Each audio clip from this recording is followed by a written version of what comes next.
So last class में हमने देखा था जो यूनिफॉर्म स्ट्रंग की बीम होती है वो किस तरह से बन के आती है। ठीक है, ये सारी चीजें हमारी डिस्कशन हो गया था। साथ ही आपको मैंने एक क्वेश्चन दिया था और इस क्वेश्चन को भी काफी स्टूडेंट ने कर लिया होगा, आई होप सो। ठीक है, बताइए इसका क्या आंसर आ रहा है। क्वेश्चन मैंने वर्डिंग आपको लिखवा दी थी। मैंने आपसे पूछा था इसमें मैक्सिमम या compressive stress and tensile stress की जो भी वैल्यू है उनके बारे में बताइए। Tensile stress maximum and compressive stress maximum कितनी होगी ये आपको बताना था। ठीक है, साथ ही मैंने इसका एक्सियल फ्लो कर्व और बेंडिंग मोमेंट कर्व भी पूछा था आपसे। ठीक है, बताइए इसमें क्या आंसर होगा। इसने निकाला इसको, बताइए किसने सॉल्व किया इसे। ओके, मीनाक्षी भट्ट एंड मोनिका 4.89 आ रहा है सभी का। 4.89 इज द, ये क्या है 4.89 क्या है, ईच नहीं गड़बड़ हो रहा है। 4.89 ईच,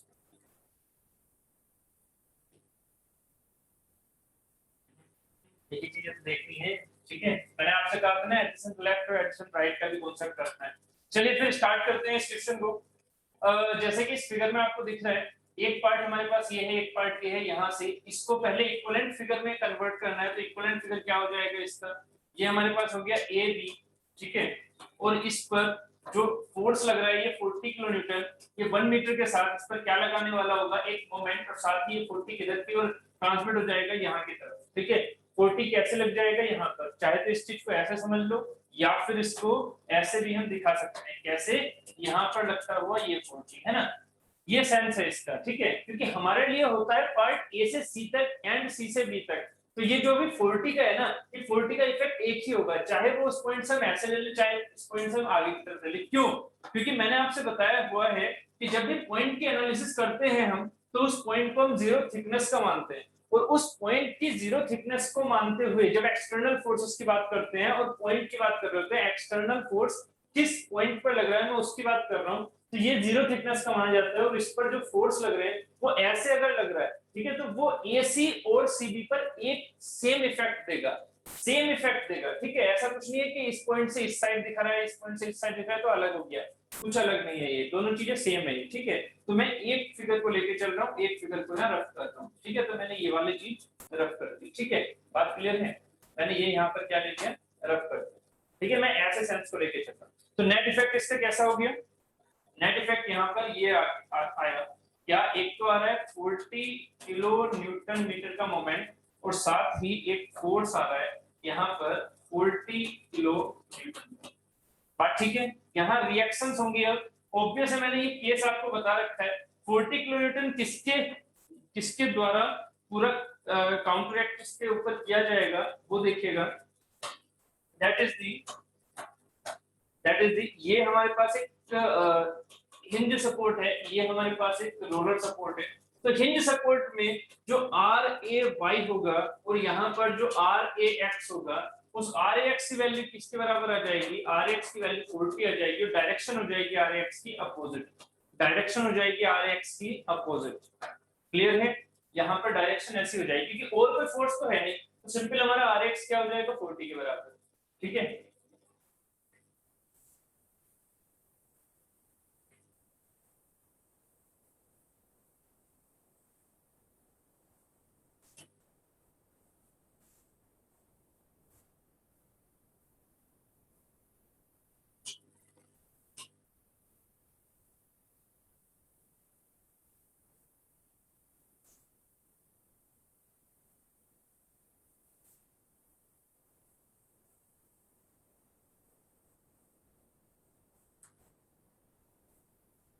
अभी से ठीक है। तो यहाँ पर RAX हो जाएगा हमारा 40 के बराबर, जो हम यहाँ पर डिस्कशन कर रहे थे, that is 40 kilo Newton.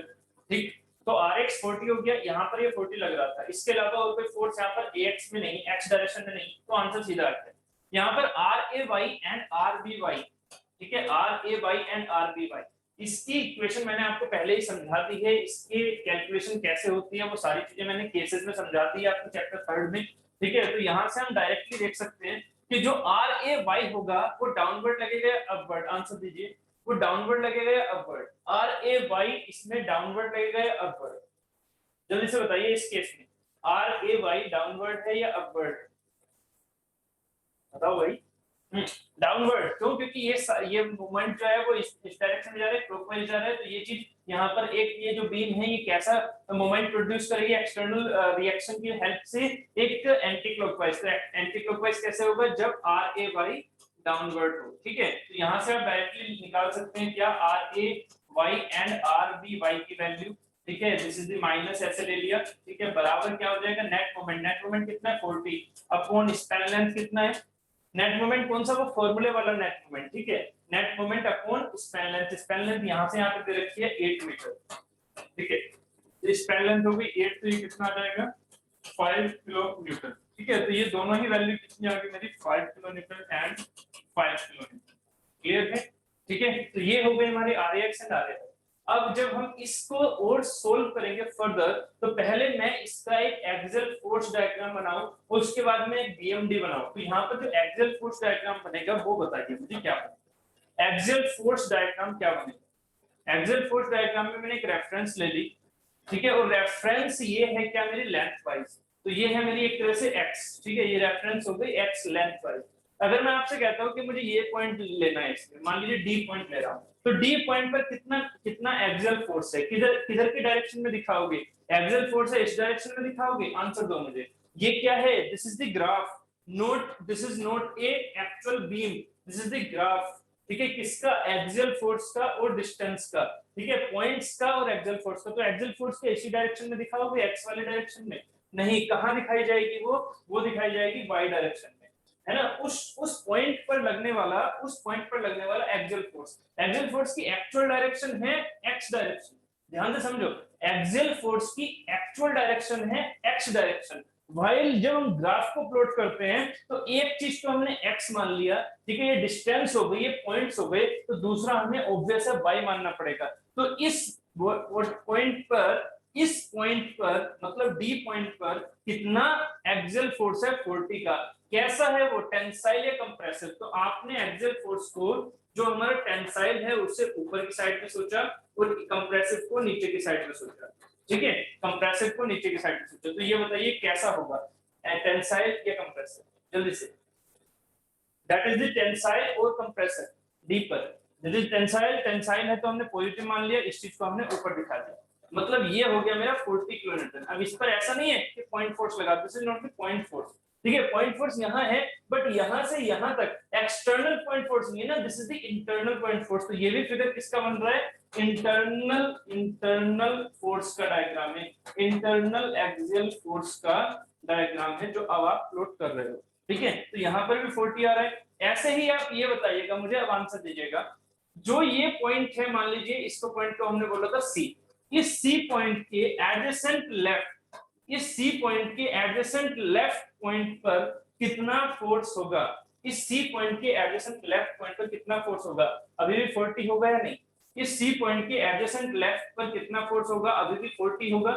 Yes और नो बताइए। अभी 40 होगा, टेंसाइल होगा। बहुत बढ़िया। ठीक है, अब मुझे एक बात बताइए, सी के एडजेसेंट राइट पर, सी तो एग्जैक्टली कोई पॉइंट ही नहीं है ना, एग्जैक्ट पॉइंट को आप ड्रॉ कर ही नहीं सकते। तो आप क्या कर रहे हो? सी पर एक एडजेसेंट राइट और सोच रहे हो, एडजेसेंट राइट। तो एडजेसेंट लेफ्ट और एडजेसेंट राइट के बीच में जो भी डिफरेंस आएगा वही चीज वहां उस सी पॉइंट पर एक्ट कर रही होगी। वर्डिंग पर ध्यान दो, एडजेसेंट लेफ्ट और एडजेसेंट राइट पर जो पॉइंट्स आएंगे उनके बीच में जो भी डिफरेंस आएगा उस सी पॉइंट पर वही फोर्स काम कर रही होगी। तो यहाँ एडजेसेंट राइट में बताइए कितना फोर्स लग रहा है? एडजेसेंट राइट में बताइए कितना फोर्स लग रहा है? एडजेसेंट राइट में no force, zero. Bharat, Hrithik, बहुत ही बढ़िया। ठीक है, यहाँ एडजेसेंट राइट में अगर कोई भी ये सोच रहा है कि 40 सर एडजेसेंट राइट में लग रहा है, बस यही आप गलती कर रहे हो। क्यों? अब इसका आंसर दो, क्यों ये 40 जो है एडजेसेंट राइट में क्यों नहीं लग रहा? ये क्या कंप्रेसिव फोर्स की तरह काम नहीं कर रहा सीबी पे? अच्छा, अगर ऐसा है, आपने जीरो बता दिया, तो कंप्रेसिव फोर्स की तरह काम नहीं कर रहा सीबी पर। सी और बी के बीच में ये 40 कंप्रेसिव फोर्स की तरह काम नहीं कर रहा। यस और नो? नो। क्यों? क्योंकि यहाँ पर है रोलर।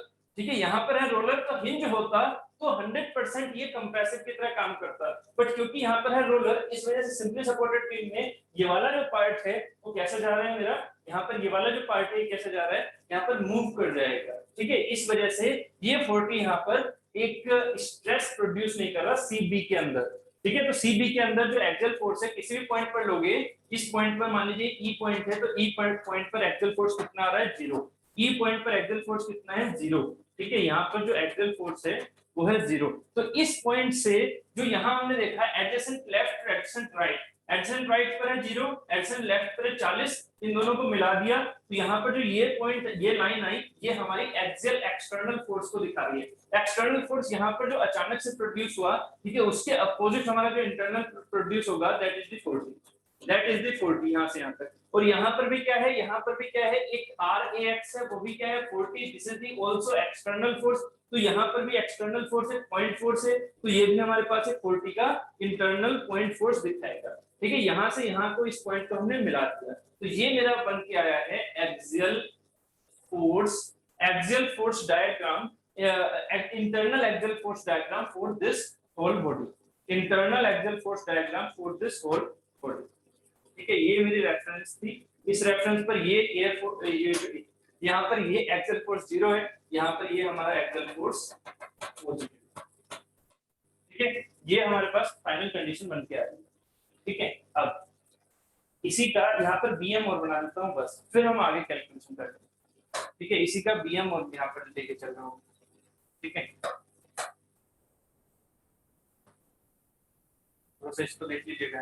क्या बीएम कैसा बनेगा, ये बीएम इसके हमने पहले ही बना रखे हैं। क्या इधर वाले में सैगिंग आएगा, इधर वाले में सैगिंग आएगा, इधर वाले में होगिंग आएगा। ठीक है, कितने मैग्नीट्यूड का, कितने मैग्नीट्यूड का आएगा, m/l यहाँ पर ये है 5 है, आपको ये पता था कि m यहाँ पर 0 होगा। ठीक है, यहाँ पर m/l होता है। ठीक है, मतलब जो मोमेंट है डिवाइडेड बाय l के हिसाब से हमारे पास वो वैल्यू होती है। तो यहाँ पर क्या हो जाएगा, m/2, सॉरी m/l कह रहा हूँ, m/2। ठीक है, शियर फोर्स डायग्राम बनेगा m/l के बेसिस पर। ठीक है, मतलब 5 के बेसिस पर, जबकि जो मोमेंट होगा वो कितना होगा यहाँ के हिसाब से कि इस पॉइंट और इस पॉइंट के बीच की डिस्टेंस कितनी है, 4। इस पॉइंट और इस पॉइंट के बीच की डिस्टेंस कितनी है, 4। तो ये यहाँ पर कितना होगा, 4 × 5, तो 5 × 4, 5 × 4 कितना हो जाएगा, 20, 20, मतलब ये जो 40 था उसका हाफ। तो 20 का मोमेंट कैसा यहाँ पर है, पॉजिटिव। 20 का मोमेंट यहाँ पर है पॉजिटिव, 20 किलोन्यूटन मीटर। ठीक है, और इस डायरेक्शन में क्या हो रहा है, होगिंग। तो इस डायरेक्शन में होगिंग हो रहा है, तो यहाँ पर भी 20 का निगेटिव, 20 किलोन्यूटन मीटर का निगेटिव। इन दोनों के बीच में क्या हो गया, एक पॉइंट मोमेंट, इसकी वैल्यू है 40 किलोन्यूटन मीटर। ठीक है, ये हो गया पॉइंट मोमेंट, ये पॉइंट है सी, ये है ए, ये है। ठीक है, दिस इज द चैप्टर 3, इसमें कोई दिक्कत नहीं होगी आपको। अब हमें पॉइंट्स मिल गए हैं, क्या, सी से एडजेसेंट लेफ्ट है हमारे पास होगिंग, मतलब निगेटिव बीएम, ध्यान से समझना। सी से एडजेसेंट राइट है मेरे पास पॉजिटिव बीएम। ठीक है, अब मैं इस फिगर को आगे दिखा रहा हूं। ठीक है, यहां तक तो ये कंप्लीट हो गया। ठीक है, अब यहां पर इस चीज को देखिएगा, क्या कि ये जो मेरे पास एक बीम थी, इस बीम पर अगर मैं एक्चुअल देखता हूं तो कुछ ऐसा हो रहा है, कुछ ऐसे हो रहा है। यहां तक होगिंग जा रहा है और यहां से ये, सॉरी, यहां से ये स्टैगिंग जा रहा है। यहां तक तो होगिंग जा रहा है, यहां से ये स्टैगिंग जा रहा है। एक्चुअली ऐसे हो रहा है। यही मेरा वो पॉइंट है जहां पर ये चेंजेस हो रहे हैं, है ना। तो सी से एडजेसेंट लेफ्ट, सी से एडजेसेंट लेफ्ट वाले सेक्शन को देखोगे तो ये सेक्शन आपको इस पर क्या लगता हुआ दिख रहा होगा, इस सेक्शन पर, सी से एडजेसेंट लेफ्ट वाले सेक्शन पर क्या लगता हुआ दिख रहा होगा, बताइए। सी से एडजेसेंट लेफ्ट वाला, this is the adjacent left. तो एडजेसेंट लेफ्ट पर क्या लगता हुआ दिख रहा है, मोमेंट, वो भी मोमेंट किस डायरेक्शन में, होगिंग बनाऊं या सैगिंग बनाऊं, बताइए। सैगिंग बनाऊं या होगिंग बनाऊं, इससे एडजेसेंट लेफ्ट में आंसर दीजिए। एडजेसेंट लेफ्ट में सैगिंग बनेगा या होगिंग बनेगा, सी से एडजेसेंट लेफ्ट में। ये जो मोमेंट मैं दिखाऊंगा यहाँ पर वो कैसा होगा, होगिंग या sagging, this is the hogging. ठीक है, होगिंग मोमेंट कैसे आएगा, होगिंग मोमेंट हमारा किस तरह से आता है, जब ये चीज ऐसे होगिंग में जाएगी तो ये चीज ऐसे जाएगा। ठीक है, मतलब एक क्लॉकवाइज वाला सेंस, ये वाला क्लॉकवाइज वाला सेंस होगा। ठीक है, अभी इसमें एक चीज और थी, इसमें एक चीज और थी, और वो क्या थी, वो थी हमारे पास इस पॉइंट पर एडजेसेंट लेफ्ट पर एक फोर्स और लग रही है। एक तो हो गया मोमेंट, एक्सटर्नल लोड देखो इस पर क्या क्या लग रहा है। एक तो हो गया मोमेंट वाला सेंस। ठीक है, मोमेंट की वैल्यू दिख रही है ना यार, 0 तो नहीं है ना इस सरफेस पर। ये सरफेस मेरा एडजेसेंट लेफ्ट है, इस सरफेस पर मोमेंट की वैल्यू 0 तो नहीं है, नहीं, कितनी है, 20, वो भी किसमें, माइनस में, मतलब क्लॉकवाइज, मतलब यहाँ पर होगिंग वाला। तो होगिंग का 20 है। ए का अगर मैं क्रॉस सेक्शन देखता तो वहां पर मोमेंट 0 था, ठीक है, जबकि यहाँ पर 20 है और मुझे कौन सा लेके चलना है, मुझे मैक्सिमम स्ट्रेस की बात करनी है। तो मैक्सिमम स्ट्रेस कहाँ आएगा, जहां मोमेंट मैक्सिमम होगा। तो मोमेंट मैक्सिमम वाला सेंस कौन सा है, वेयर मोमेंट मैक्सिमम, ठीक है, ठीक है, there can be high possibility of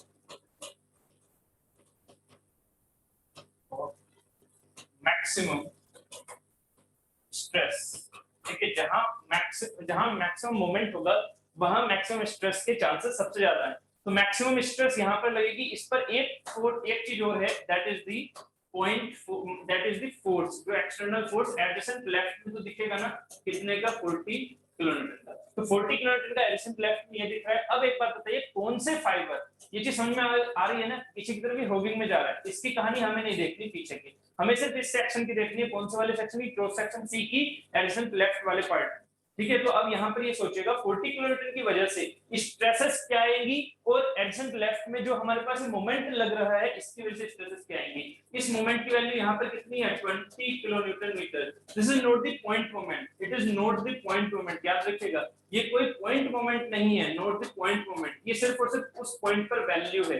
point moment, ये पॉइंट मोमेंट नहीं है, ये उस सेक्शन पर वैल्यू है, ये उस सेक्शन पर वैल्यू है, कितनी है, 20 किलोमीटर मीटर, ठीक है। इससे हमें क्या मिलने वाला है, इससे हमें मिलने वाला है sigma B. Sigma B maximum इस सेक्शन पर, कौन से सेक्शन पर, सी सेक्शन पर, सी क्रॉस सेक्शन पर सिग्मा बी मैक्सिमम की वैल्यू कितनी होगी, m upon I N A upon y यानी कि z, ठीक है। तो m की वैल्यू कितनी है, आपने यहाँ लिखी हुई है 20, तो 20 किलो न्यूटन मीटर, ठीक है, 10 to the power 3 newton metre, ठीक है, और मीटर को हम 10 टू द पावर 3 कर सकते हैं, डिवाइडेड बाय, ठीक है, यहाँ पर जो इसका क्रॉस सेक्शन है वो भी आपको दिया हुआ है। तो z की वैल्यू क्या हो जाएगी इस फिगर से, z की वैल्यू हो जाएगी bd क्यूब बाय 12, ठीक है, यहाँ पर d क्या है 360, तो bd cube by 12, so 200 bd square by 6, sorry z की वैल्यू 200 into 350 का स्क्वायर डिवाइडेड बाय 6। इसको सोल्व करोगे तो क्या आंसर आएगा, यहाँ से इतने को सोल्व करोगे तो आपका आंसर आएगा, यहाँ से आंसर क्या आ जाएगा, 4.89 मेगा पास्कल, ठीक है, यहाँ से आ गया 4.89 मेगा पास्कल, वेरी गुड, ठीक है। तो 4.89 mega pascal, this is the sigma B max, this is sigma B max, सिर्फ और सिर्फ बेंडिंग की वजह से।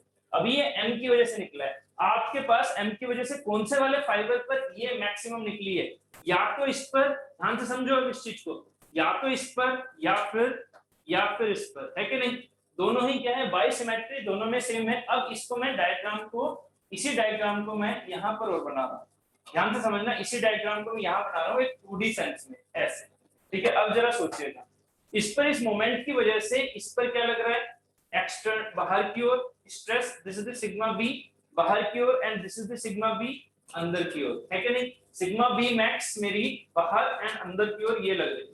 अब एक चीज और सोचो, यहाँ हमारे पास एक एक्सटर्नल फोर्स भी है, एक्सियल फोर्स भी है, इसकी वजह से स्ट्रेस कैसी आ रही होगी, इसकी वजह से स्ट्रेस आ रही होगी, ये ग्रीन कलर से दिखा रहा हूं, हर एक फाइबर पर सेम, यस और नो, हर एक फाइबर पर सेम स्ट्रेस लगाएगा 40, यस और नो, बताइए, पीएफ होने के हिसाब से लगाएगा, ठीक है। टेंसाइल पीएफ होने वो मैंने ग्रीन कलर से दिखा रखा है, पिंक कलर से मैंने मोमेंट की मैक्सिमम स्ट्रेसेस दिखा रखी हैं, यहाँ उसकी स्ट्रेस क्या होगी, 0, ठीक है, पिंक कलर से मैं दिखा रहा हूं इस चीज को, यहाँ इसकी स्ट्रेस होगी 0, है ना। तो ऑब्वियस है कि हमें क्या चाहिए, हमें चाहिए वो क्रिटिकल मैक्सिमम टेंसाइल स्ट्रेस। तो मैक्सिमम टेंसाइल स्ट्रेस यहाँ पर कितनी होनी चाहिए, ये होनी चाहिए sigma B max plus P by A, या फिर ये होनी चाहिए सिग्मा बी मैक्स माइनस में पी बाई ए, क्योंकि इन दोनों की डायरेक्शन अपोजिट होगी, this is the vector quantity, so direction के बेसिस पर ये नेगेटिव हो जाएगा, ये दोनों की डायरेक्शन अपोजिट है, यहाँ दोनों की डायरेक्शन सेम है तो क्या हो जाएगा, जुड़ जाएगा। तो सिग्मा बी कौन से वाले फाइबर पर टेंसाइल ज्यादा है, आंसर दो मुझे, कौन से वाले पर टेंसाइल ज्यादा है, ऊपर वाले पर या नीचे वाले पर, अपर फाइबर पर या लोअर फाइबर पर, टेंसाइल किस पर ज्यादा मिलेगी, टॉप पर, ठीक है। तो टेंसाइल टॉप पर ज्यादा मिलेगी, तो आंसर निकालो, for the top fibre at C section, ठीक है। और ये कौन से वाली बात हो रही है, एडजेसेंट लेफ्ट की बात हो रही है, ठीक है, एडजेसेंट लेफ्ट की बात हो रही है। तो यहाँ पर कितना आ रहा है मेरे पास, sigma B tensile maximum, maximum कितना आ गया सिग्मा बी मैक्स प्लस में पी अपॉन ए या सिग्मा एक्सियल, इसे ऐसे बोल सकते हैं सिग्मा एक्सियल। ठीक है, तो इसकी वैल्यू जो आपके पास टोटल निकल के आएगी फोर्स अपॉन एरिया करोगे, एरिया कितना हो जाएगा 350 into 200, तो फाइनल वैल्यू निकल के आएगी इसकी 5.46 mega pascal. This is the sigma B tensile maximum. ठीक है, ये क्वेश्चन यहीं पर खत्म नहीं हो जाता है, ये अभी हमने टेंसाइल वाला सेंस निकाला मैक्सिमम का, बात क्लियर है। ठीक है, अब एक बात सोचिए यहाँ पर कंप्रेसिव कितना, कंप्रेसिव होगा क्या सिग्मा बी मैक्स माइनस में P by A, sigma B compressive जो आ रहा है कहाँ के लिए, यहाँ के, समझो इसे, या सॉरी बी नहीं बोलेंगे इसे, मैंने यहाँ बी बोल रखा है। ठीक है, इस बी को हम बी नहीं बोल के हम ये लिखेंगे। ठीक है, सिग्मा टेंसाइल मैक्सिमम, बस ये। ठीक है, due to bending also, due to bending and force axial force, इन दोनों की वजह से कंबाइंड है, इन दोनों की वजह से कंबाइंड है, इसको हम कंबाइंड बोलते हैं। ठीक है, कंबाइंड टेंसाइल मैक्सिमम। ठीक है, अब मैं आपसे पूछ रहा हूं कंबाइंड कंप्रेसिव मैक्सिमम कितनी होगी, कंबाइंड कंप्रेसिव कितनी होगी, कंप्रेसिव इस वाले फाइबर को तो है ही नहीं, यहां पर कंप्रेसिव होगी कहीं नहीं होगी, इस यहां से कंप्रेसिव शुरू हो गई, कौन सी सिग्मा बी की वैल्यू यहां पर कंप्रेसिव में थोड़ी थोड़ी आ रही है, बट टेंसाइल भी हो सकती है। तो बड़ा क्या है, सिग्मा बी मैक्स बड़ा है, अगर मैं मान लेता हूं सिग्मा बी मैक्स मेरा बड़ा है पी बाई ए से, तो मैंने क्या लिखा सिग्मा कंबाइंड कंप्रेसिव को मैंने लिखा सिग्मा बी कंप्रेसिव। ठीक है, सिग्मा मतलब बेंडिंग वाली जो कंप्रेसिव आ रही है माइनस में पी अपॉन ए, क्योंकि सिग्मा एक्सियल क्या है टेंसाइल है, तो माइनस में P upon A, this is the compressive value, this is the compressive value. एक कंप्रेसिव वैल्यू यहां से निकल के आएगी, आंसर प्लीज निकालिएगा इसका कितनी आ रही है। ठीक है, ये आप खुद से आंसर निकालेंगे, अभी यहां तक ये सॉल्यूशन नहीं हो गया, यहां पर क्वेश्चन में क्या पूछा गया था maximum tensile stress for this whole beam. ठीक है, for this whole beam maximum tensile stress, and दूसरा पूछा गया आपसे मैक्सिमम कंप्रेसिव स्ट्रेस। ठीक है, तो अभी हमारे पास एक चीज और बची है, क्या एडजेसेंट राइट वाली थी, ये तो हो गया एडजेसेंट लेफ्ट वाली थी, अब बात करेंगे हम एडजेसेंट राइट वाली थी। बात क्लियर हो रही है यहां तक। ठीक है, ये हो गया एडजेसेंट लेफ्ट वाली चीज, अब बात करो एडजेसेंट राइट। एडजेसेंट राइट वाला कॉन्सेप्ट देखिएगा, यहाँ पर इस सी से थोड़ा सा इस साइड, ठीक है, इस सी से एडजेसेंट राइट वाला सेंस, तो एडजेसेंट राइट वाला सेंस हो गया ये वाला। ठीक है, इसमें हम अब ये चीज देख सकते हैं, एडजेसेंट राइट वाला फिगर है ये जा रहा है सैगिंग में, सैगिंग में होगा ये उल्टी टाइप ऐसे, सैगिंग में जा रहा है, सैगिंग में होगा ये ऐसे ऐसे, ठीक है, ये आगे की तरफ ऐसे जा रहा है, तो ये है एडजेसेंट राइट, ये है adjacent right of C point. ठीक है, इस पर देखिएगा, अब इस पर क्या क्या लग रहा है, इस पर क्या तो एक्सियल फोर्स लग रहा है, पहले इस पर ये देखो एक्सियल फोर्स लग रहा है कि इस पर एक्सियल फोर्स क्या है यहाँ, ये क्या है एडजेसेंट राइट है, सी पॉइंट नहीं है, सी पॉइंट पर एक्सियल फोर्स है 40 के बराबर, बट सी पॉइंट से आगे ये एडजेसेंट राइट वाला पार्ट है, इससे आगे एक्सियल फोर्स क्या है 0, आपने ही बताया था। ठीक है, उसका आंसर आ गया 4.32, ये अलग अलग आंसर क्यों आ रहे हैं, 4.89 भी आ रहा है, 4.32 आंसर आया उसका। ठीक है, चलिए ठीक है, यहाँ पर ये जो है हमारे पास इधर की ओर फोर्स लग रही है दैट इज द 0। ठीक है, और इस पर जो हमारे पास जो आपके पास मोमेंट आ रहा है, मोमेंट कितना लग रहा है, मोमेंट लग रहा है, हमने कहां से देखा मोमेंट को, देखा बेंडिंग मोमेंट डायग्राम से, कितना लग रहा है प्लस का, एडजेसेंट राइट में क्या है प्लस का बीएम कितना है 20, मतलब सैगिंग करेगा, सैगिंग कर रहा है और ऑब्वियस यहाँ दिख रहा है, तो सैगिंग करता हुआ एक मोमेंट दिखा दिया ये, this is the +20 kilonewton metre. याद रखिएगा this is not the point moment, ये पॉइंट मोमेंट नहीं है, ये सिर्फ और सिर्फ उस एडजेसेंट राइट पर वैल्यू है, this is not the point moment, this is only the value at the adjacent right. ठीक है, अब इस फाइबर को देखो, ये क्रॉस सेक्शन बन के आ गया। ठीक है, इस क्रॉस सेक्शन पर अब फाइबर काट दो, कैसे, ये काट दो ऐसे। ठीक है, तो अब इन फाइबर पर जरा चेक कीजिएगा, अब मैं 2D दिखा दूं इस पर। ठीक है, 2D हमारे पास ये फिगर हो गया ऐसे, तो इस 2D में क्या दिख रहा है कि मोमेंट अगर ऊपर की तरफ ऐसे जा रहा है तो ऑब्वियसली ये वाली चीज क्या देगी, ऐसे यहाँ पर स्ट्रेस ऐसे आ रही होगी अंदर की तरफ। ठीक है, इस चीज को मैं यहाँ पर अंदर की तरफ दिखा देता हूँ, ये जो है स्ट्रेस अंदर की तरफ आ रही है। ठीक है, और इस साइड में स्ट्रेस बाहर की ओर निकल रही है। ठीक है, ठीक, तो ये हो गया सिग्मा बी मैक्स यहाँ की compressive stresses, this is sigma B compressive and this is sigma B tensile. होगी या नहीं? यहाँ इस वाले पार्ट के लिए एडजेसेंट राइट वाले पार्ट के लिए ये टेंसाइल सेंस देगा, ये कंप्रेसिव सेंस देगा। ठीक है, उम्मीद है क्लियर हो रहा होगा। ठीक है, ऐसे यहाँ पर स्ट्रेस 0, फिर यहाँ पर ऐसे, ठीक है, ये लाइन ऐसे होगी। यहाँ कोई एक्सियल फोर्स है ही नहीं, तो एक्सियल फोर्स का नेगेटिव पॉजिटिव होगा नहीं। तो अब मुझे बताइए यहाँ पर सिग्मा बी मैक्स कितनी है? सिग्मा बी, अब मैं इसके लिए लिख रहा हूँ यहाँ पर, this is the sigma B compressive, यहाँ पर मैक्सिमम कितनी है? सिग्मा बी कंप्रेसिव मैक्सिमम कितनी है? ये सबसे ऊपर वाले फाइबर की, इसकी वैल्यू क्या आ जाएगी? m/z, सीधा कर लो। m की वैल्यू कितनी है? वही पुरानी m की वैल्यू, और जो एक सिग्मा बी मैक्स है वही पुराना निकलेगा, कितना? 4.4 दैट इज द 4. चलो यहाँ पर होगा 4.89 मेगापास्कल। ठीक है, ये है मेरा सिग्मा बी कंप्रेसिव मैक्सिमम। यहाँ कंप्रेसिव और कुछ है क्या? और कुछ भी नहीं है। कंप्रेसिव का सेंस और कुछ नहीं है। इसका मतलब अब मुझे बताइए, आपने जो आंसर निकाला था अभी, वो आंसर कितना आया था? इस वाली वैल्यू को बताइए, इस वाली वैल्यू। ये जो सिग्मा बी कंबाइंड कंप्रेसिव आया था, सिग्मा कंबाइंड कंप्रेसिव मैक्सिमम आया था एडजेसेंट लेफ्ट में, उसकी वैल्यू कितनी आई थी? सिग्मा बी कंप्रेसिव मतलब 4.89 में से माइनस py किया था, तो कितना आया था निकल के? 4.32। ठीक है, x किया तो 4.32 निकल के आया था। अब बताइए, इस पूरी बीम में मैक्सिमम कंप्रेसिव स्ट्रेस क्या मेरी ये है? तो यहां से निकल के आए थे इन दोनों से। क्या मेरी ये मैक्सिमम कंप्रेसिव स्ट्रेस होगी जो इन दोनों के आउटकम से निकल के आई थी? नहीं। ठीक है, इन दोनों के आउटकम में py का सब्ट्रैक्शन आ रहा था, जबकि इसमें py का सब्ट्रैक्शन है ही नहीं। तो मैक्सिमम कंप्रेसिव स्ट्रेस कहां मिलेगी मुझे?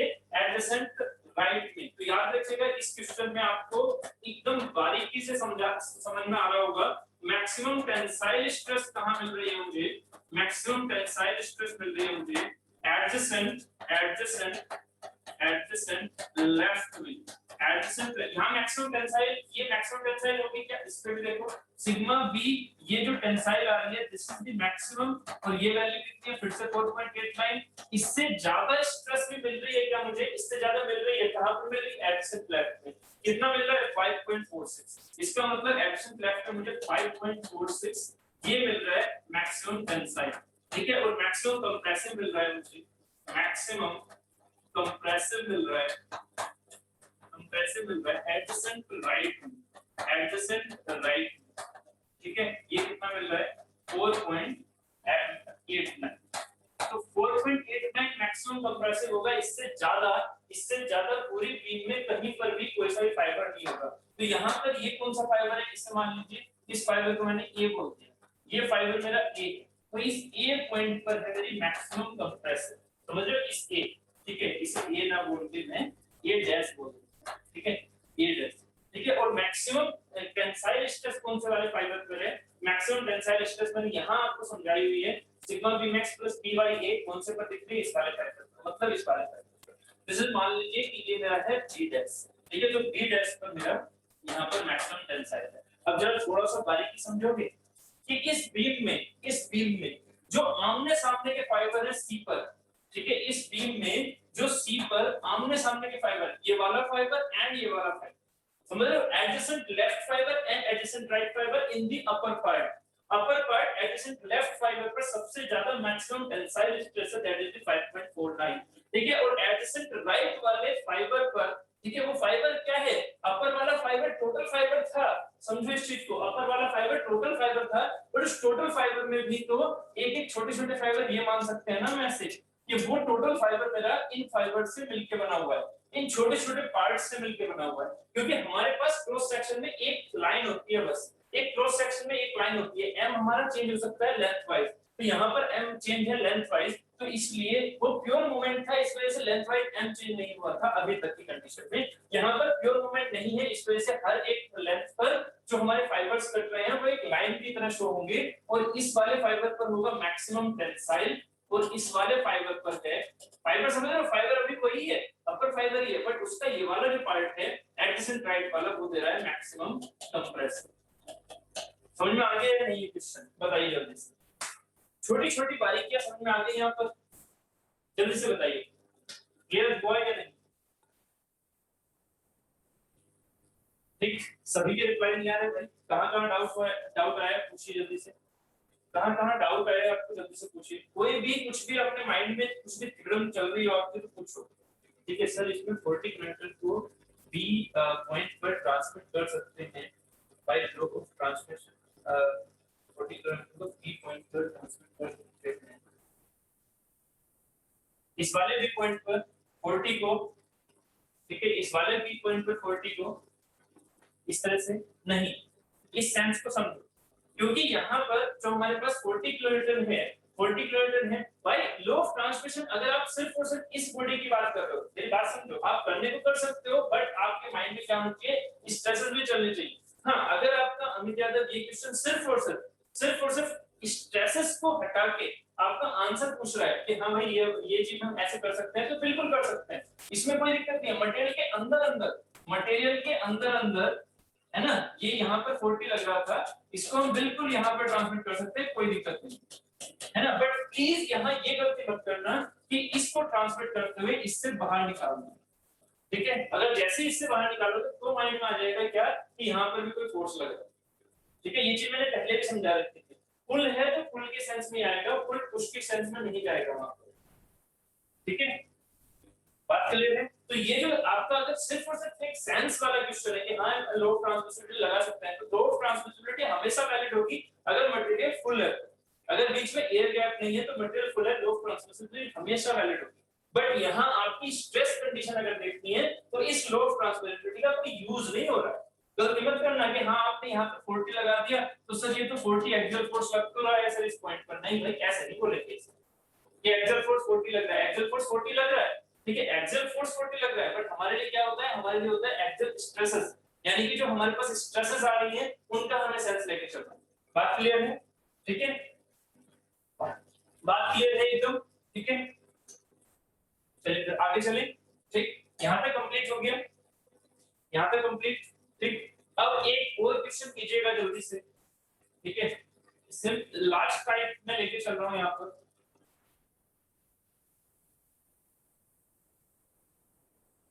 इसकी थोड़ी कैलकुलेशन रहेंगी आपके लिए, ठीक है, आई सेक्शन का बेसिकली आपको स्ट्रेस निकालना है, the I section of a beam, question लिखिएगा the I section of a beam, question लिखिए the I section of a beam is subjected to, the I section of a beam is subjected to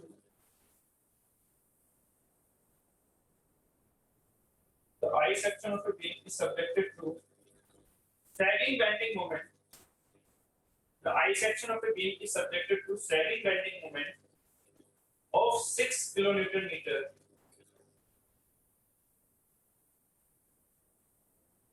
Of 6 kilonewton meter. Which of dimensions of flanges, dimensions of flanges and web are, dimensions of flanges and web are 50 mm cross 10 mm, 50 mm cross 10 mm, ये flanges की dimension है, and 130 mm cross 10 mm and 130 mm cross 10 mm, ये हमारी web की dimension ये है flange, एक I section है उसमें, ठीक है, तो इसको कैलकुलेट फर्स्ट लिखिएगा the stresses at the extreme fibres, the stresses at the extreme fibres, stresses at the extreme fibers, second लिखिएगा, second total compressive and tensile force, total compressive अलग tensile अलग है ना, total compressive and tensile force registered by the section, total compressive and tensile force registered by the section। मैं यहाँ पर एक beam दिखा दूं ऐसे ही नॉर्मली, ये हो गई मेरी आई सेक्शन बी, ठीक है, इसको 3D में फिगर बनाने की जरूरत नहीं है आपको, अपने माइंड में हमेशा क्या लेके चलना, एक आई सेक्शन है तो कुछ ऐसा होगा, ठीक है, यहाँ पर मान लीजिए मैंने फिक्स कर ली या फिर इस तरह से, और इसका जो आई सेक्शन है वो यहाँ दिखाया जाता है बस ऐसे। क्रॉस सेक्शन व्यू को हमें ज्यादा इंपॉर्टेंस देनी है, ठीक है। ये बन गया मेरा क्रॉस सेक्शन व्यू। इसमें फ्लैंज और बैक क्या होता है, उम्मीद है आपको याद होगा। दिस इज द फ्लैंज, ठीक है, and this is the back, ठीक। तो यहाँ ये जो है ये है, इसकी डायमेंशन दे रखी है 50 क्रॉस 10, तो ये हो गया मेरे पास 50 एंड क्रॉस 10, ठीक है। और ये है मेरे पास 130, बैक कितना दे रखा है 130 क्रॉस 10, ठीक है, ये 10, तो 130 क्रॉस 10 का हमारा बैक दिया हुआ, ठीक है। क्लियर, यहाँ तक की बात हो गई, ठीक है। अब हमारे लिए जो इम्पोर्टेंट पॉइंट है वो क्या है, यहाँ पर मेन चीज क्या है, अगर आपको यहाँ पर फोर्स दिखा रखा है, ठीक है, एक सैगिंग बेंडिंग मोमेंट कर रहा है 6 किलोमीटर का, ठीक है, सैगिंग बेंडिंग मोमेंट 6 किलोमीटर लग रहा है, तो यहाँ पर एक सैगिंग लगा दो 6 किलोमीटर, ठीक है, एक प्योर मोमेंट मान लेते हैं, ठीक है। तो इस सेक्शन, किसी भी सेक्शन के बेसिस पर मैं अभी सामने वाला फ्रंट वाला सेक्शन लेके चल रहा हूँ, तो सिग्मा बी मैक्स कितनी होगी, है ना। सिग्मा बी मैक्स कैसे निकालोगे, जो हमारा सबसे ऊपर वाला फाइबर है, जो हमारा सबसे ऊपर वाला फाइबर या सबसे नीचे वाला फाइबर, क्यों, क्योंकि ये है सिमेट्री, न्यूट्रल एक्सिस कहां से जाएगी, इसकी सिमेट्रिकल एक्सिस से, तो न्यूट्रल एक्सिस हो गई ये, ठीक है। इस न्यूट्रल एक्सिस से जो मेरा मैक्सिमम फाइबर है उसकी दूरी कितनी है, जो मेरा मैक्सिमम फाइबर है उसकी दूरी हमारी y मैक्स होगी, है ना। यही सिमिलर y मैक्स होगी नीचे की साइड में, सिमिलर y मैक्स होगी नीचे की साइड में, ये वाला फाइबर है, ये वाला फाइबर, इसकी दूरी कितनी होगी कोई बताएगा, जल्दी से बताइए। दिस इज 10, ये भी 10 होगी, ठीक है। ये 130 था, 130 का आधा कितना हो गया हमारा, 130 का आधा हो गया 65, तो ये वाला पार्ट हो गया मेरा 65, ठीक है। 65 प्लस 10 मतलब 75, तो y मैक्स कितना हो गया मेरा 75 mm, ठीक है। y मैक्स हो गया मेरा 75 mm, बहुत बढ़िया मीनाक्षी बात, 70 बहुत बढ़िया, ये हो गया हमारा 75 mm। सो y मैक्स हो गया 75, ठीक है, ये लिख लो, y मैक्स हो गया 75 mm, ठीक है। INA कितना होगा, मुझे क्या निकालना है, सिग्मा बी मैक्स, ठीक है। क्या पूछा है, calculate the stresses at the extreme fibre, तो एक्सट्रीम फाइबर पर स्ट्रेसेस क्या होंगी, सेम होगी, तो सिग्मा बी मैक्स निकाल लो, दोनों पर होगा, एक होगा टेंसाइल तो एक होगा कंप्रेसिव, यहाँ पर कैसी होगी कंप्रेसिव, यहाँ पर कैसी होगी टेंसाइल, है ना, ये समझ रहे होंगे सेकंड ज्यादा, ठीक है। तो क्या होगा, m की वैल्यू तो 6 हो गई अपॉन z, z की वैल्यू क्या आएगी INA अपॉन y मैक्स, ठीक है। तो y मैक्स तो आपको पता है, बस एक INA निकालना है, यहाँ पर एक आपके पास पर्सपेक्टिव है, यहाँ पर ये INA निकालना, INA कैसे निकलेगा, अब इस चीज को समझो, INA कैसे निकलेगा। INA निकालने के लिए आपको इसका फॉर्मूला रखने की जरूरत नहीं है, इसका फॉर्मूला इस आई सेक्शन का, आपको क्या करना होगा, रेक्टेंगल वाला फॉर्मूला आपको आता है, ठीक है, उसी की हेल्प से इस चीज को हम निकालेंगे। क्या करेंगे, सबसे पहले एक इमेजिनरी रेक्टेंगल ये बना लेंगे, ठीक है, एक्सट्रीम फाइबर्स के हिसाब से एक इमेजिनरी रेक्टेंगल बना लिया, उसका रेक्टेंगल का INA क्या होगा, INA ऑफ आई सेक्शन, ये मैं निकालता हूं इक्वल टू क्या होगा, ये जो इमेजिनरी आपका रेक्टेंगल है उसका INA कितना होगा, BD क्यूब बाय 12, यहाँ पर B कितना है 50, D कितना है, D बताइए कितना है 130 या कुछ और, D कितना है यहाँ पर 130 या कुछ और। यहाँ अगर मैं इस इमेजिनरी इस कलर वाले जो सेक्शन में बात करता हूँ, इमेजिनरी इस वाले पार्ट की जो बात करूँ टोटल की, उसमें 140 है या क्या है 150 है, सोच लो 130 ये है, 10 ये है, 10 ये है, मतलब ये कितना हो गया 150, 130 प्लस 10 ऊपर 10 नीचे कितना हो गया 150। मैक्सिमम फाइबर्स को लेके टोटल रेक्टेंगल बना के चलना है, तो टोटल रेक्टेंगल बना के चले तो BD क्यूब बाय 12 मतलब 50 इनटू D कितना है 150 का क्यूब बाय 12, ठीक है। दिस इज द इमेजिनरी, ये क्या है हमारा इमेजिनरी और रेक्टेंगल, ठीक है, ये हो गया।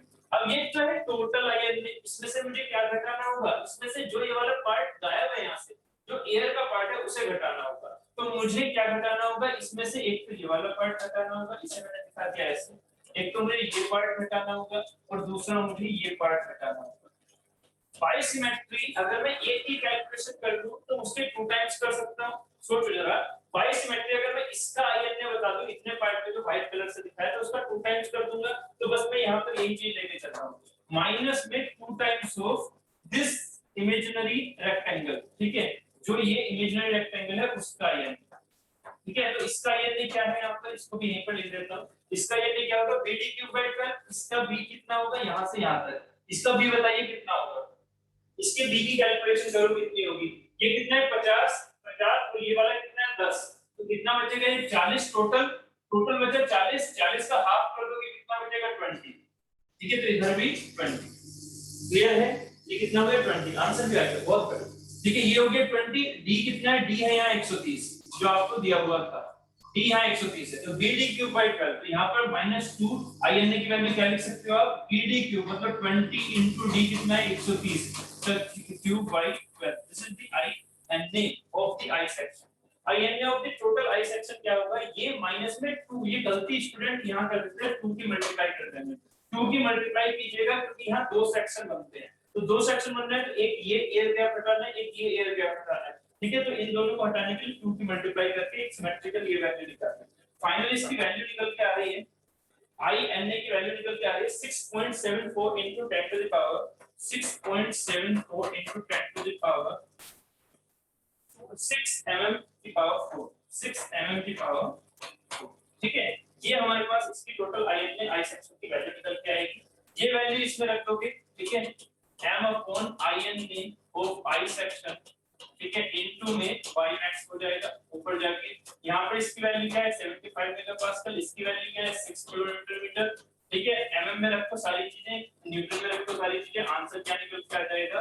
सिग्मा Vmax निकल के आ रहा है आपका 66.76 मेगापास्कल, बहुत बढ़िया, 66.76 मेगापास्कल, 77 गलत मीनाक्षी अमित, बहुत बढ़िया, ठीक है, अब बताइएगा टोटल कंप्रेसिव स्ट्रेस कितना है, total compressive stress, sorry total compressive force of that section, तो कंप्रेसिव फोर्स निकालने के लिए आपको क्या निकालना होगा, आपने स्ट्रेस निकालनी, क्या स्ट्रेस, एक बात बताइएगा, क्या स्ट्रेस मेरे इस एरियाज पर डिपेंड कर रही है, सिग्मा बी की जो वैल्यू मैं खींच रहा हूं यहाँ पर, ये वाली जो चीजें हैं, क्या वो मेरे एरिया पर डिपेंड कर रही है, बताइए जरा, क्या वो मेरे एरिया पर डिपेंड कर रही है, अगर इसको मैं यहाँ पे 2D में दिखाऊं तो 2D में ऐसे दिखेगा, सामने से देखने पर, इधर से देखने पर मुझे कैसा दिखेगा, ऐसा, ठीक है, आई सेक्शन, ये आई सेक्शन क्या होने छिप जाएगा, तो ये हमें ऐसा दिखेगा, तो यहाँ पर जो sigma B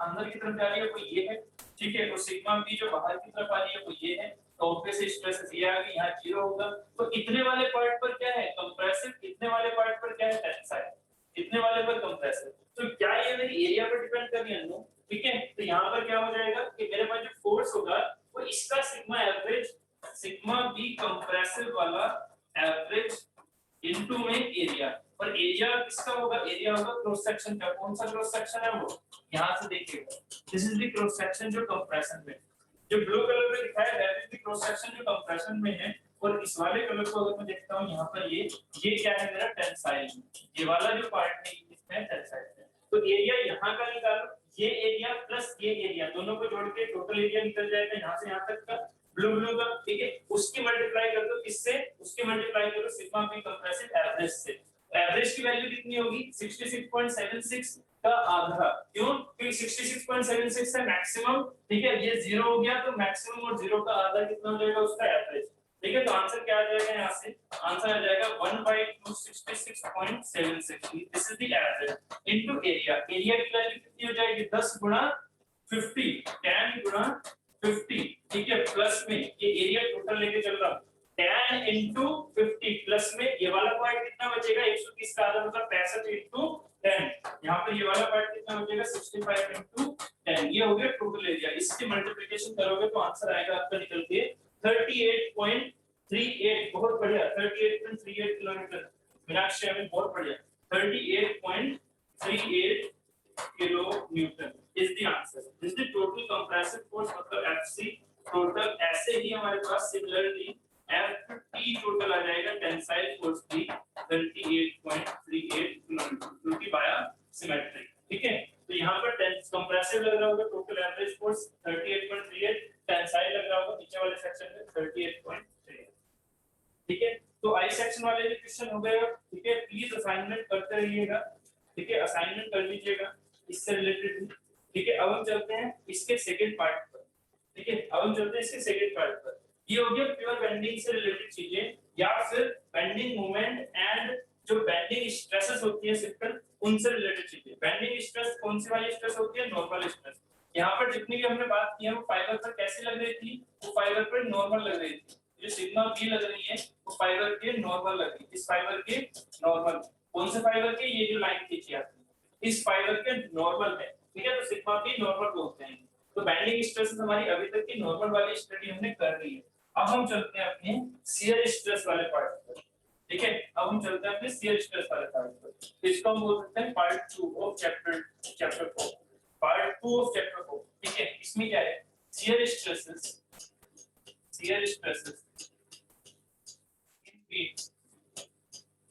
due to transverse force when bending occurs, ठीक है। जब हम बेंडिंग की बात करते हैं ड्यू टू ट्रांसवर्स फोर्स तो शियर स्ट्रेसेस क्या होता है? अगर आपने यहाँ पर ट्रांसवर्स फोर्स नहीं लगा रखा, जैसे कि ये एक बीम थी आपके पास, इस बीम पर आपने क्या कर रखा है? ट्रांसवर्स फोर्स नहीं लगा रखा, आपने सिर्फ मोमेंट दे रखा है। तो आपको याद है इसका एसएफ क्या बनता था? एसएफ 0 बनता था। इसका shear force diagram, internal shear force diagram 0 बनता था, मतलब कोई भी ट्रांसवर्स फोर्स यहाँ पर नहीं होता था। ट्रांसवर्स फोर्स यहाँ पर नहीं होता था, 0 होता था थ्रू आउट द लेंथ। और मोमेंट क्या होता था? कांस्टेंट, है ना, मोमेंट क्या होता था? कांस्टेंट, ठीक है, मान लीजिए प्लस। ठीक है, तो ऑब्वियस है कि जब हम ये स्टडी करेंगे शियर स्ट्रेस वाली, तो शियर स्ट्रेस की स्टडी करने के लिए हमारे पास क्या होना चाहिए? ट्रांसवर्स फोर्स होना चाहिए। इसमें शियर स्ट्रेस कितनी आएगी? यहाँ हर एक फाइबर पर शियर स्ट्रेस होगी 0। यहाँ हर एक फाइबर पर शियर स्ट्रेस होगी 0, क्योंकि ट्रांसवर्स फोर्स क्या है? याद रखिएगा इस बॉडी में शियर स्ट्रेस कभी नहीं आएगी। किस सेंस में?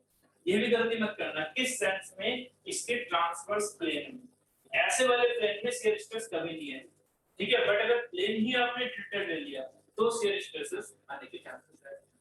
प्लेन ही अगर ट्रीटेड ले लिया, ये चीजें समझ में आएगी आपको मोहर सर्कल, ये चीजें मोहर सर्कल में समझाएंगे, ठीक है। अभी मोहर सर्कल की बात नहीं कर रहे, तो अभी प्लेन कौन से ले रहे हैं?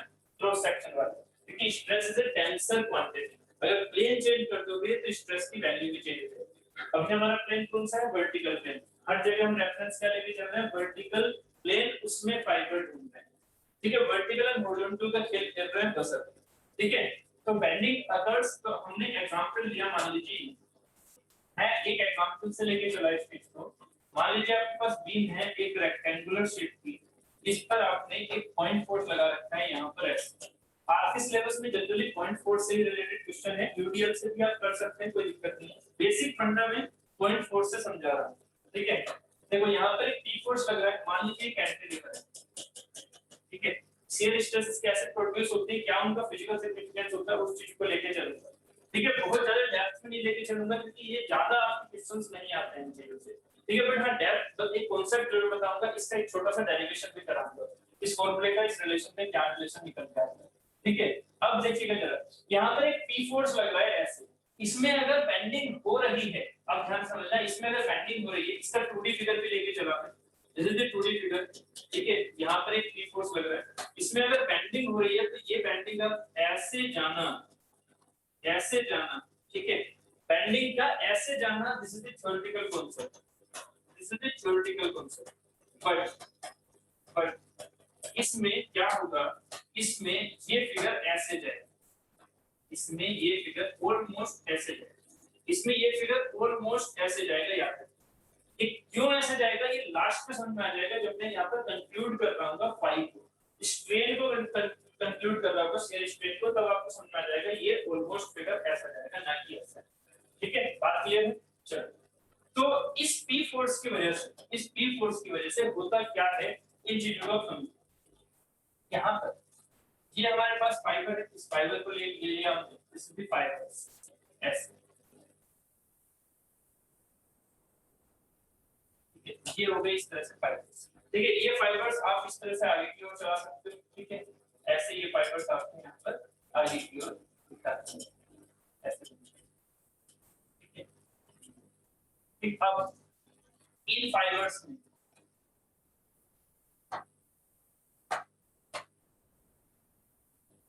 ठीक है, इन फाइबर्स में आप जरा ये जो इंपॉर्टेंट पॉइंट बता रहा हूं उस पर ध्यान देना। पहले मैं इसको एक प्रूफ बता देता हूं, इसका प्रूफ समझा देता हूं।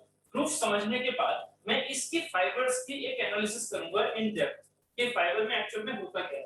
बट पहले इससे एक प्रूफ देख के चलो जिससे कि आपको समझ में आ जाए कि हाँ ऐसी ऐसी चीजें भी लग रही होती हैं। ठीक है, तो प्रूफ कैसे है इस चीज पर एक 2D फिगर लेके चला मैंने आपको। This is the 2D figure.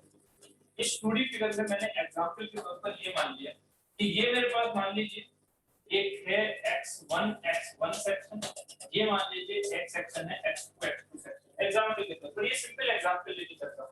यहाँ यूडीएल भी लग सकता है, यहाँ पर एक पॉइंट फोर्स की वजह से भी ट्रांसवर्स फोर्स आ सकती है, वो कुछ भी हो सकता है। एग्जांपल है फिर डेरिवेशन का सेंस। ठीक है, तो मैंने आपसे क्या कहा, मैंने कहा आपसे कि ये मेरा न्यूट्रल एक्सिस था, ये न्यूट्रल फाइबर था बेसिकली। इस न्यूट्रल फाइबर से ये जो ऊपर वाला पार्ट है ये यहाँ पर कुछ ऐसा दिख रहा है, इसको मैंने यहाँ से निकाल लिया। तो यहाँ से अगर अलग निकाल के चलता हूँ, इसको मैं बोलता हूँ यहाँ पर ये हमारे पास न्यूट्रल फाइबर था, इसमें मैंने एक फाइबर लिया, ये ध्यान से समझना, इसमें मैंने एक फाइबर लिया ये वाला, ये ठीक है, इसे मैंने बोल दिया ए बी। ठीक है, ऊपर वाले पार्ट को बोल दिया मैंने सी डी। ठीक है, A B C D. A B C D यहाँ पर ये चीज आपको दिख रही है, ऐसे दिख रही है। ठीक है, ये ए बी सी डी जो फाइबर का एरिया है उसको मैं यहाँ दिखा रहा हूँ इसमें भी। ठीक है, तो पहले मैं इसका फ्रंट व्यू दिखा रहा हूँ। ये जो फ्रंट है उसी फ्रंट के पैरेलल मैंने ये फिगर दिखाया। क्या ये थोड़ा सा लेंथी दिखा रहा हूँ। This is the neutral fibre. Fibre है, एक्सिस नहीं है, दिस इज न्यूट्रल फाइबर। ये वाली लाइन ऐसे साफ दिख रही है। फाइबर कौन सा हो गया, वो एबी वाला हो गया, ये वाला दिस इज एबी। ठीक है, ये हो गया सीडी। समझ में आ रहा है, ये एबी हो गया, ये सीडी हो गया। अगर मैं इसे इधर से देखूं और किसे देख रहा हूं, इस वाली चीज को, समझ रहे हो, इस वाले सेक्शन को, x2 को, तो x2 इधर से कैसा दिखेगा। अब मैं दिखा रहा हूं यहाँ पर ये फिगर, इन फिगर्स में कंफ्यूज नहीं होना है। अब मैं दिखा रहा हूं यहाँ पर ये फिगर, ये क्या है, ये है मेरा क्रॉस सेक्शन व्यू।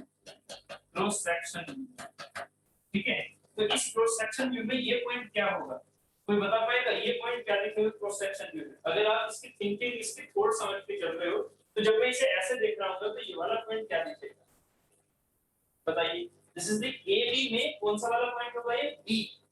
AB वाले फाइबर में कौन सा पॉइंट होगा, ये B है कि नहीं। आप थोड़ा समझ रहे हो ना। मैंने क्या किया, ये बीम ले ली, उस पर लोड कैसे भी हो सकते हैं, अभी मैं उससे नहीं लेके चल रहा हूं। वो यूडीएल भी हो सकता है, पॉइंट भी हो सकता है, कुछ भी हो सकता है, यूबीएल भी हो सकता है, बट होगा ट्रांसवर्स फोर्स, है ना। तो अगर ये लोडिंग यहाँ पर कुछ भी लग रही है, ठीक है, ठीक, हमने क्या किया, हमने इस पॉइंट की, इस मटेरियल की स्टडी कर रहे हैं। जो मटेरियल है उसमें एक तो न्यूट्रल फाइबर होगा, ऐसे जा रहा था, ठीक है। ABCD कोई मैंने एक पर्टिकुलर सेक्शन ले लिया, तो ABCD मेरा क्या है, एक सेक्शन है, ठीक है। इस सेक्शन को मैं ऐसे दिखा सकता हूँ, दिस इज सेक्शन, इसको मैं कंसीडर कर रहा हूँ ABCD, जिसमें फाइबर क्या हो गया मेरा AB हो गया, नीचे वाला फाइबर क्या है, AB है। तो अगर मैं इसे, इस वाली चीज को मैं इधर से देखूंगा, तो इधर से देखने पर इसका जो रेक्टेंगुलर शेप है, ये वाला जो शेप है वो दिखेगा। तो इसमें जो ये वाला पॉइंट है ये क्या होगा, B पॉइंट है कि नहीं। ये वाला B, ये यहाँ पर बैठा है तो ऑब्वियसली यहाँ पर दिखेगा, ठीक है। उससे उधर की तरफ क्या दिख रहा होगा, ABCD यहाँ ले लिया, तो इसमें ये ले लो B एंड ये हो गया B डैश, ऐसे ले लो B एंड B डैश, ठीक। ऐसे ही वहां पर क्या ले लो, यहाँ पर ये पॉइंट कौन सा दिखेगा, D एंड इधर की साइड में हो गया B, बैक साइड में ये वाला पॉइंट क्या हो जाएगा, B डैश। बात क्लियर हो गई, ठीक। BC ये वाला A B and CD, B B dash and D D dash, ठीक है। तो फाइबर्स जो हमारे इंटरनल करते हैं, this is the section AB, this is the section, जो फाइबर का वो सेक्शन दिख रहा है। जो सामने वाला जो हमारा क्रॉस सेक्शन फाइबर है वो हमें ये दिख रहा है। तो क्रॉस सेक्शन फाइबर हमारे कुछ इस तरह के दिख रहे हैं। क्रॉस सेक्शन फाइबर भी हमारे कुछ ऐसे दिख रहे हैं, ऐसे करके, ठीक है। ये हमारे क्रॉस सेक्शन फाइबर, ठीक है, जो कि यहाँ पर ऐसे लेंथ वाइज ऐसे दिख रहे हैं, ये दिख रहे हैं उनकी लेंथ वाइज, ठीक है। ये है क्रॉस सेक्शन फाइबर, ठीक है, ये है लेंथ वाइज, ये है लेंथ वाइज, और ये है हमारे क्रॉस सेक्शन वाइज, ठीक है। समझ होंगे आप, ठीक है। तो यहाँ से अब चीज को हम और एक्स्ट्रा लेके चलते हैं। देखो x1 वाला सेक्शन हो गया ये वाला, this is the x1 section, this is the x1 section, this is the x2 section. ये जो आप सामने से दिखा रहे हो कौन सा वाला सेक्शन है, x2 सेक्शन, है ना। ये अगर आप इधर से दिखा रहे हो तो ये x2 सेक्शन, क्लियर। चलो यहाँ पर x1 सेक्शन और x2 सेक्शन पर ये कितने डिस्टेंस पर है मान लेते हैं dx डिस्टेंस पर। ये जो एलिमेंट है इसके एलिमेंट की खुद की डिस्टेंस क्या है dx, ठीक है। तो इस एलिमेंट की खुद की डिस्टेंस क्या है dx है, मतलब ये dx विड्थ का है, ठीक है ये एलिमेंट। तो इस एलिमेंट में dx विड्थ के हिसाब से मैं मान के चला इस डायरेक्शन में m, ठीक है। यहाँ पर मैं लेके चला m, सैगिंग में लेके चल रहा हूँ, यहाँ पर कुछ मोमेंट आएगा, देखो यूडीएल लगाओगे तब भी एक मोमेंट डायग्राम बनेगा।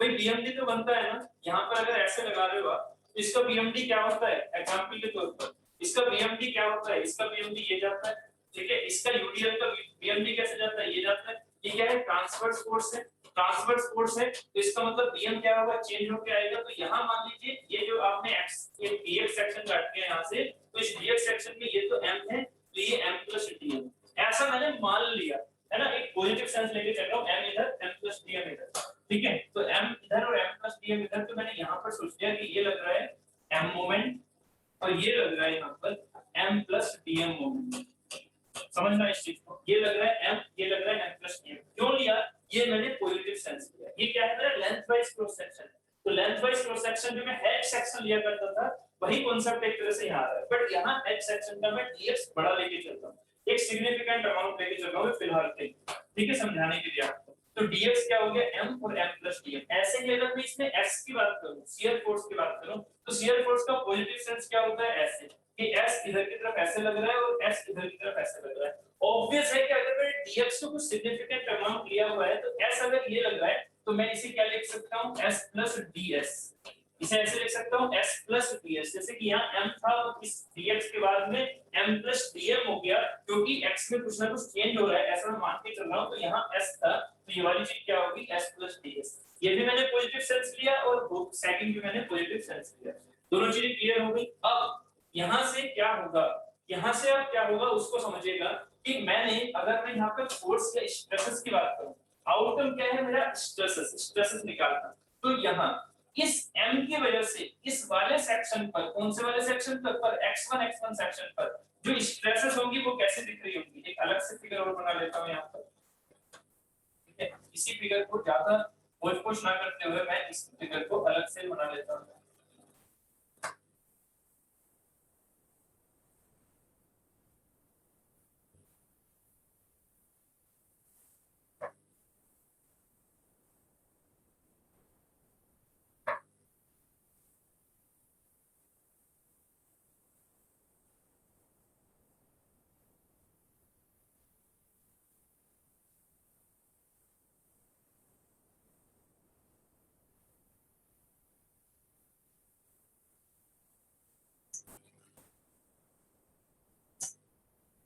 ठीक है, चलो ये मैंने फिर से यहाँ पर बना लिया, क्यों क्या दिखाने के लिए, मैं यहाँ पर दिखा रहा हूँ स्ट्रेसेस, तो मैं अभी फिलहाल इसको s को हटा दूं, ठीक है, यहाँ इस फिगर से s को हटा दिया और m को हटा दिया, मुझे किससे मतलब है अभी स्ट्रेसेस से। ये वाला फिगर तो मैंने आपको दिखा रखा है, ये फिगर यहाँ दिखा रखा है, अब मुझे दिखानी है आपको इसमें स्ट्रेस। तो इस m की वजह से ध्यान से समझना, इस m की वजह से इस पर स्ट्रेस कितनी आ रही होगी, इस m की वजह से इस x1 सेक्शन पर, जैसे x1 क्रॉस सेक्शन है वैसे ही मेरा x2 क्रॉस सेक्शन है, x2 क्रॉस सेक्शन ऐसे दिख रहा है, तो इसमें तो जा रही होगी m अंदर की तरफ, मतलब यहाँ पर स्ट्रेस जा रही होगी ऐसे, ठीक है, और यहाँ पर इस वाले पर स्ट्रेस कैसे जा रही होगी ऐसे, ठीक है। तो यहाँ इसको समझिएगा कि स्ट्रेस यहाँ पर क्या होगी ऐसे जाती है ना, और मैक्सिमम कहाँ होगी सबसे ऊपर, यहाँ पर क्या होगी जी, होगी या नहीं, ऐसे जा रही होगी, जीरो से होती हुई जा रही होगी ऐसे स्ट्रेसेस, ठीक है, जीरो से फिर नीचे जा रही होगी वो जाने, ठीक है। हम क्योंकि लेके चल रहे हैं एक ही ऊपर की तरफ, तो नीचे वाली स्टडी नहीं कर रहे हैं, सिर्फ और सिर्फ हम ऊपर वाली स्टडी कर रहे हैं, ठीक है। तो यहाँ पर जो ये वाला पोर्शन है इसमें ये वाले बात आ रही है, इस वाली यहाँ तक एंड यहाँ तक, ठीक है, एक तो हो गया ये वाला पोर्शन हमारा, ठीक। ऐसे ही जो इधर वाला पार्ट है उसमें देखिएगा, इधर वाले पार्ट में जो सिग्मा है वो कैसे दिख रही होगी आपको ऐसे, इधर वाले पार्ट में जो सिग्मा है वो कैसे दिख रही होगी ऐसे, यहाँ जीरो, इसका मतलब ये ऐसे है, क्लियर। तो मुझे क्या स्टडी करनी है अभी, मैं एक स्टडी लेके चल रहा हूँ एबी फाइबर की, तो एबी फाइबर पर सिग्मा यहाँ पर कुछ होगा, या फिर एबी फाइबर वाई डिस्टेंस पर है ऐसा मैंने मान के चला, एबी फाइबर कहाँ पर है वाई डिस्टेंस पर है ऐसा मैं मान के चल रहा हूँ, तो इस वाई डिस्टेंस पर सिग्मा की वैल्यू ये आ रही है इस सिग्मा की वैल्यू इस y डिस्टेंस पर क्या आ रही है, ये आ रही है, ऐसे आएगी। ठीक है, इस डायरेक्शन में सिग्मा की वैल्यू क्या आ रही है y डिस्टेंस पर, ये आ रही है, ऐसे आ रही है। क्लियर हो रहा है या नहीं? ठीक है, इस y डिस्टेंस पर सिग्मा इधर कितनी है, इधर कितनी है। अगर मैंने m को m के कोरेस्पोंडिंग सिग्मा देखा तो मैंने इसकी वैल्यू लिख दी यहाँ पर सिग्मा। ठीक है, ये हो गई सिग्मा m के कोरेस्पोंडिंग। वर्डिंग को ध्यान से समझो, अरे कितना ब्लर होता है।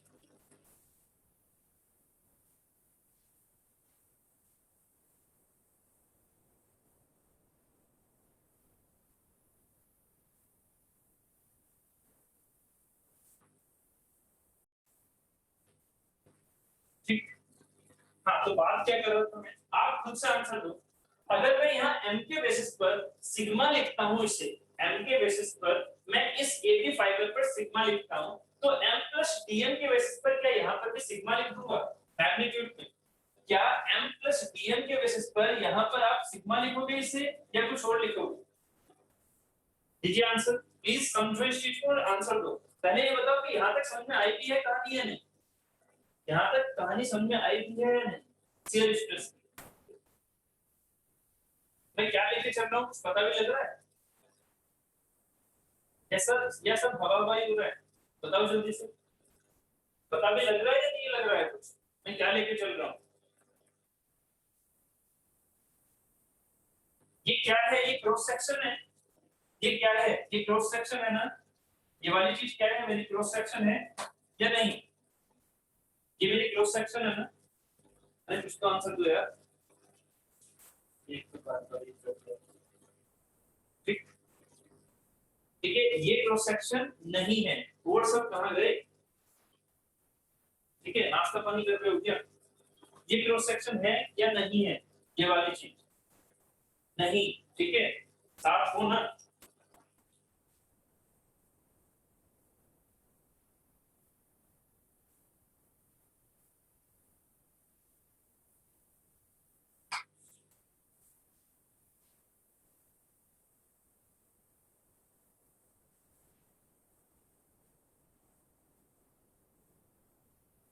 ये लेफ्ट राइट सेक्शन है, ठीक है, बट यार ये ब्लर बहुत ज्यादा हो रहा है, ये दिख भी रहा है आपको, नहीं दिख रहा है?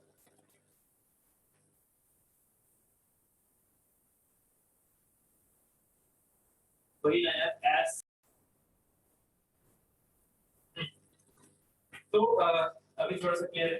देखो इस जगह कि हमारे पास ये क्या था, लेंथ वाइज सेक्शन है। ठीक है, इस लेंथ वाइज सेक्शन में अगर मैं इसे सिग्मा लिखता हूं, क्योंकि m की वजह से, m की वजह से अगर मैं इस चीज को सिग्मा बोलता हूं, तो क्या मैं इसे भी सिग्मा बोल सकता हूं, यस और नो?